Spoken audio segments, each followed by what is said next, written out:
नमस्कार, मैं हूं अनुपम। इस वक्त के बुलेटिन के साथ चमोली में लगातार बारिश से पहाड़ का मलबा और बोल्डर गिर रहे हैं। मामला जोशीमठ इलाके का है, जहां पर मूसलाधार बारिश हो रही है, जिसके चलते पहाड़ों से भारी मात्रा में पहाड़ी मलबा और बोल्डर गिर रहे हैं।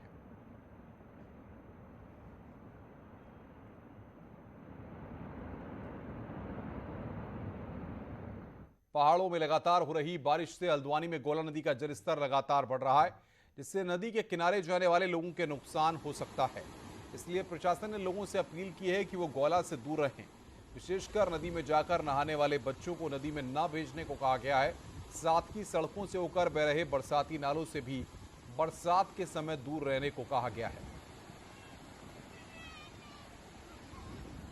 ऐसी नदियां, ऐसे नाले जहाँ पे सामान्य आवाजाही रहती है और कैचमेंट एरिया में बारिश होने पे वहाँ पे उन लोगों को जाने से मना किया जाए या पुलिस वहाँ पे व्यवस्था रहे, ताकि लोगों को सचेत किया जाए अभी आप नदी पार ना करें।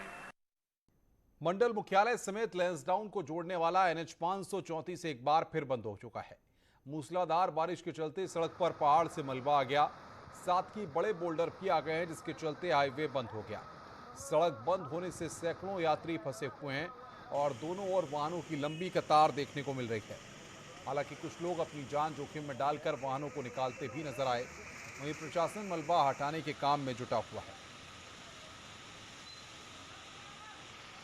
हमारे राष्ट्रीय राजमार्ग किलोमीटर 32 में लगातार रपटे पे पानी बना हुआ है। जब भी फ्लो बढ़ जाता है तो हम लोग वहाँ पर हमारी 2 मशीनें 24 घंटे तैनात है। ट्रैफिक को रोक कर हम लोग ट्रैफिक में निकाल रहे हैं। और बुलेटिन में अब बात उद्योगों को मिलने वाली राहत की। उद्योगों को राहत देते हुए सरकार 23 इंडस्ट्रीज को 35 करोड़ की सब्सिडी देगी। ये सब्सिडी केंद्र सरकार की इंडस्ट्रियल डेवलपमेंट स्कीम के तहत मिलेगी। कार्यक्रम आज शाम 5 बजे सीएम हाउस के जनता दर्शन हॉल में होगा। इसमें सीएम धामी भी शामिल होंगे।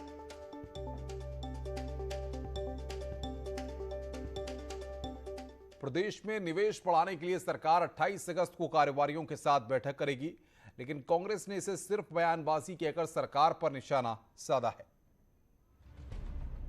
उत्तराखंड में उद्योग लगाने के लिए सरकार की कोशिश जारी है। उद्योग मंत्री गणेश जोशी का कहना है कि प्रदेश में नई इंडस्ट्री क्यों नहीं आ रही है। इसके लिए 28 अगस्त को 150 कारोबारियों के साथ देहरादून में बैठक की जाएगी। इंडस्ट्रीज के सामने क्या दिक्कतें हैं और क्या कारण है कि जो नए लोग इंडस्ट्री लगाने से यहाँ पर कतरा रहे हैं, क्यों नहीं आ पा रहे हैं, इसको लेकर एक समिट हमने 28 तारीख को होटल एजेंटा में हम करने जा रहे हैं, जिसमें करीब 150 चुने हुए इंडस्ट्रिस्ट को हम उसमें बुलाएंगे। एक गोष्ठी वहाँ पर होगी, विचार विमर्श करेंगे। वहीं कांग्रेस का कहना है कि सरकार के पास अब समय बचा नहीं है, लेकिन बयान दिए जा रहे हैं। नेता विपक्ष प्रीतम सिंह ने कहा कि त्रिवेंद्र सरकार के समय इन्वेस्टर समिट हुई थी, लेकिन काम जमीन पर नहीं उतरा। देखिए, जब त्रिवेंद्र सिंह रावत जी प्रदेश के मुख्यमंत्री थे, उस समय एक समिट आयोजित की गई और उसमें जो लक्ष्य सरकार ने दिखाया, और मैं कह सकता हूं कि हसीन सपना जो है उत्तराखंड के लोगों को दिखाया, उस परिप्रेक्ष्य में जो निवेश है वो शून्य है। अब नए उद्योग मंत्री बने हैं, उन्हें भी तो अपना जलवा दिखाना है ना। सरकार के सामने अब काम करने के लिए महज 6 महीने बचे हैं। ऐसे में उद्योगों की चिंता क्या कमाल कर पाएगी, ये देखना होगा। दीपांकर भट्ट, न्यूज़ 18 देहरादून। मुख्यमंत्री पुष्कर धामी ने ट्वीट कर कहा है कि प्रदेश में हर वर्ग को साथ लेकर चलना हमारी सबसे बड़ी प्राथमिकता है। आवास विहीन लोगों के लिए राशन किट और मास्क वितरित करने के साथ ही टीकाकरण कार्यक्रम का शुभारंभ किया और अस्थायी प्रवास वाले घुमंतु समुदाय के लोगों के लिए मोबाइल वैन की शुरुआत की गई।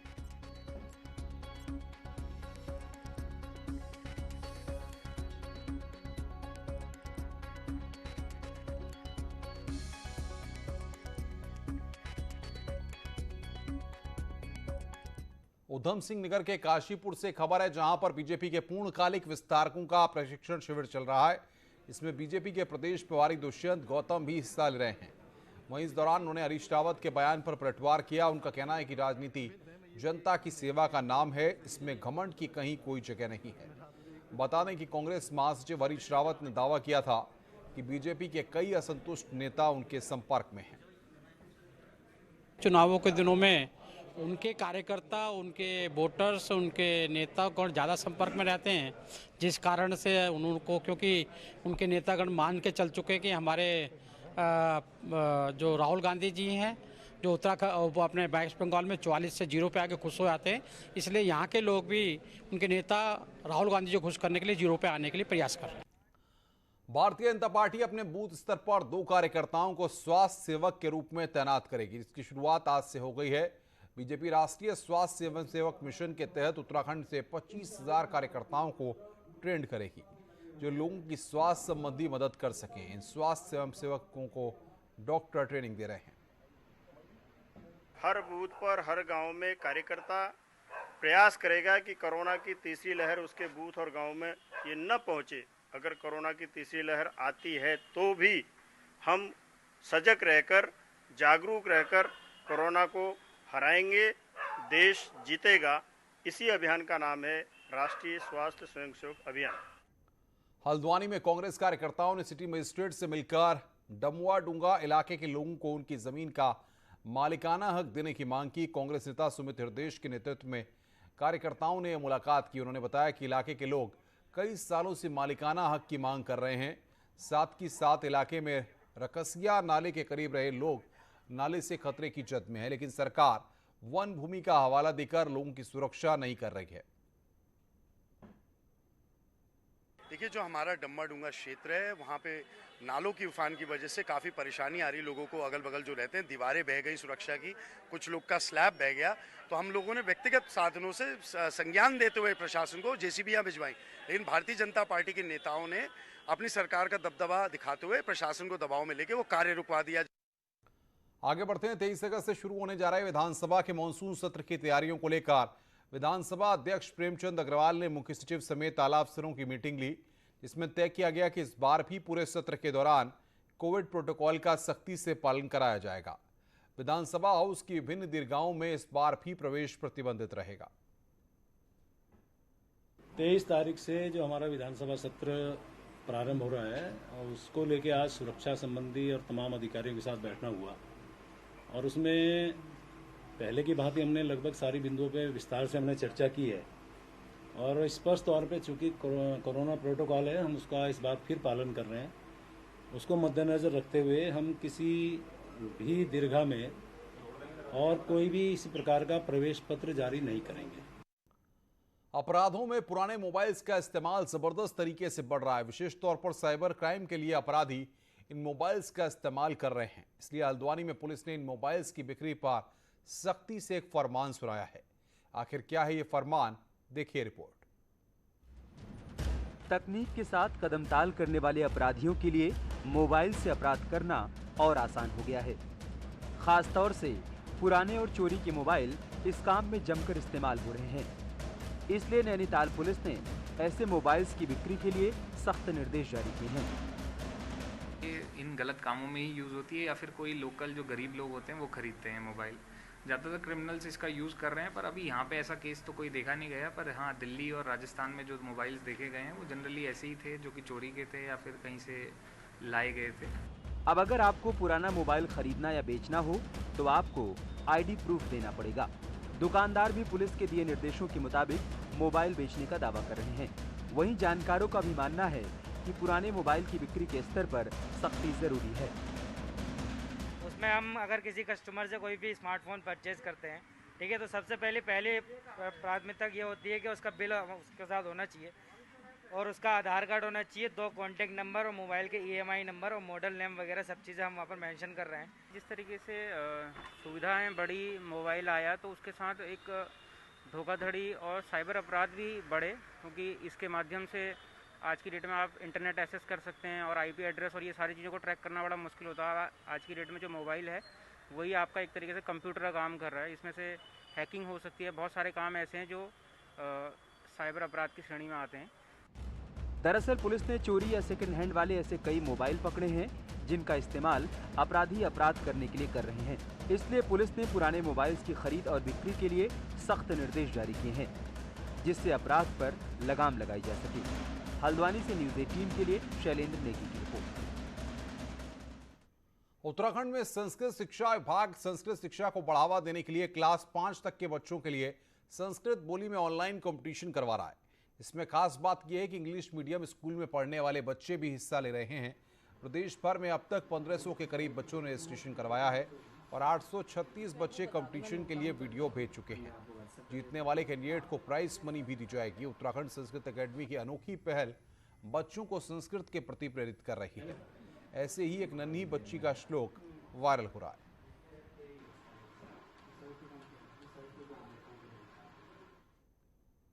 ओम ऐ गिरिनंदिनी नंदित मेदिनी विश्वविनोदिनी नंदनुते गिरिवर विंध्य शिरोदिनी वासिनी विष्णुविलासिनी जिष्णुनुते भगवती हे शितिकंठ कुटुंबिनी भूरि कृते जय जय हे महिषासुरमर्दिनी रम्यकपर्दिनी शैलसुते सुरवरवर्षिणि धुर्धरधर्षिणि धुर्मुखमर्षिणि हर्षरते त्रिभुवनपोषिणि शङ्करतोषिणि कल्मषमोषिणि गौचरते धनुजनि रोषिणि दिक्सुतरोषिणि दुर्मदशोषिणि सिन्धुसुते जय जय हे महिषासुरमर्दिनि रम्यकपर्दिनि शैलसुते। 5वीं से नीचे के जो बच्चे हैं, चाहे वो किसी भी स्कूल में पढ़ते हों, चाहे गवर्नमेंट स्कूल में पढ़ते हों, प्राइवेट स्कूल्स में पढ़ते हों या जिस भी तरह से, तो उन छोटे छोटे बच्चों से संस्कृत भाषा में उनका उच्चारण हो, संस्कृत भाषा में वे स्तोत्र गान करें, गीत गान करें और जो अपनी प्रतिभा है बच्चों की, उस प्रतिभा को वो प्रदर्शित करें। पौड़ी में नगर पालिका प्रशासन का अजब कारनामा सामने आया है, जहां नगर पालिका की सार्वजनिक पार्किंग को रेस्टोरेंट बना दिया गया है। हैरत की बात तो यह है कि शहर की सड़कों पर बेतरतीब खड़े वाहनों के लिए पार्किंग के नाम पर शासन से मिले बजट से नगर पालिका ने पार्किंग तो बनाई, लेकिन इसे वाहनों की जगह रेस्टोरेंट में बदल दिया गया।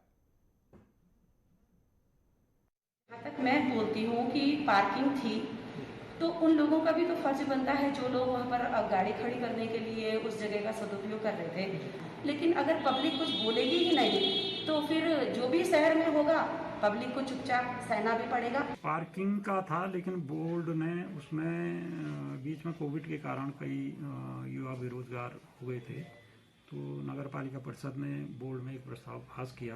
पार्किंग का कम उपयोग होता है तो वहाँ पे युवाओं के लिए रोजगार देने के तहत फिलहाल टेम्परेरी व्यवस्था पे वो दिया हुआ है रामनगर हाउस में।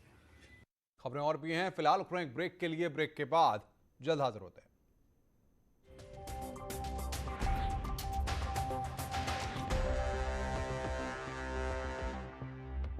वैक्सीनेशन अभियान के शुरुआती दौर में लोगों ने सरकार की मंशा पर कई सवाल उठाए, लेकिन जैसे जैसे कोरोना का कहर फैलता गया, लोगों को वैक्सीन की अहमियत समझ आने लगी। आज हालत यह है कि वैक्सीनेशन सेंटर पर लोग कतारों में खड़े होकर अपनी बारी का इंतजार कर रहे हैं। उस पर खास बात यह है कि वैक्सीन के लिए लोग ज्यादा भरोसा सरकारी सिस्टम पर दिखा रहे हैं।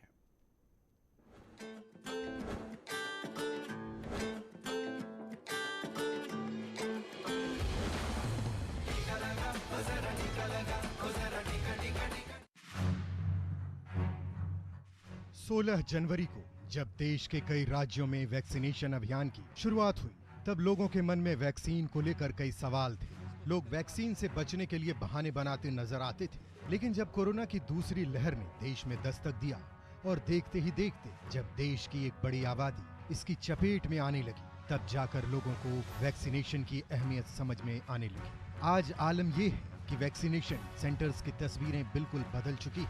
टीका केंद्र पर लोगों की लंबी लंबी कतारें और वैक्सीन नहीं लगा पाने के हालात में मचता हंगामा गवाह है कि लोग अब कैसे टीके के लिए बेकरार हैं। खासकर राजस्थान की बात करें तो यहाँ की हालात पहले से बिल्कुल उलट नजर आती है। सरकारी अस्पतालों के अंदर बहुत ही अच्छे व्यवस्थित तरीके से वैक्सीनेशन हो रही है और व्यक्ति जब आता है उसको बहुत देर वेट नहीं करनी पड़ती है। आता है, उसकी रजिस्ट्रेशन कर लेते हैं हम, तुरंत ही वैक्सीन लगा देते हैं। बीते 5 महीनों में टीके को लेकर लोगों की बदली सोच में एक खास बात और भी नजर आती है, वो ये कि टीके के लिए लोगों का भरोसा प्राइवेट सेंटर से ज्यादा सरकारी केंद्रों पर है, जबकि केंद्र सरकार ने निजी सेंटर्स पर भी सकुशल वैक्सीन लगाने की सुविधा प्रदान की, जहां टीके को लेकर धक्का मुक्की भी कम है। बावजूद इसके लोगों की भीड़ सरकारी सेंटर्स पर ही उमड़ रही है। आंकड़े बताते हैं कि अकेले राजस्थान की बात की जाए तो यहाँ अब तक लगाए गए कुल डोज में से 98% लोगों ने सरकारी सेंटर्स पर ही वैक्सीन लगवाई है, जबकि महज 1.98% लोगों ने ही निजी सेंटर्स पर जाकर वैक्सीन लगवाने की जहमत उठाई है। जो हमें टारगेट जो दिया है उसके हिसाब से 36 लाख के आसपास हम 36 लाख हम तो वैक्सीन कर चुके हैं जयपुर के अंदर, जो कि लगभग 57 जो टारगेट पॉपुलेशन है उसको हम कवर कर चुके हैं। आपको बता दें, अकेले जयपुर में ही 100 से अधिक निजी रजिस्टर्ड सेंटर्स हैं, लेकिन उनमें से सिर्फ 45 सेंटर्स पर ही वैक्सीन लगाई जा रही है। जबकि प्रदेश के अन्य जिलों की बात करें तो ज्यादा निजी सेंटर्स नहीं हैं, लेकिन सरकारी सेंटर्स पर मिल रही बेहतर व्यवस्था, मुफ्त वैक्सीनेशन सरकारी सिस्टम पर लोगों के भरोसे का कारण बना हुआ है। बहरहाल वजह चाहे जो भी हो, वैक्सीनेशन की रफ्तार जोर पकड़ चुकी है, जिसका सीधा सा मतलब है कोरोना अपनी आखिरी सांसें गिन रहा है। Bureau report, news 18 network.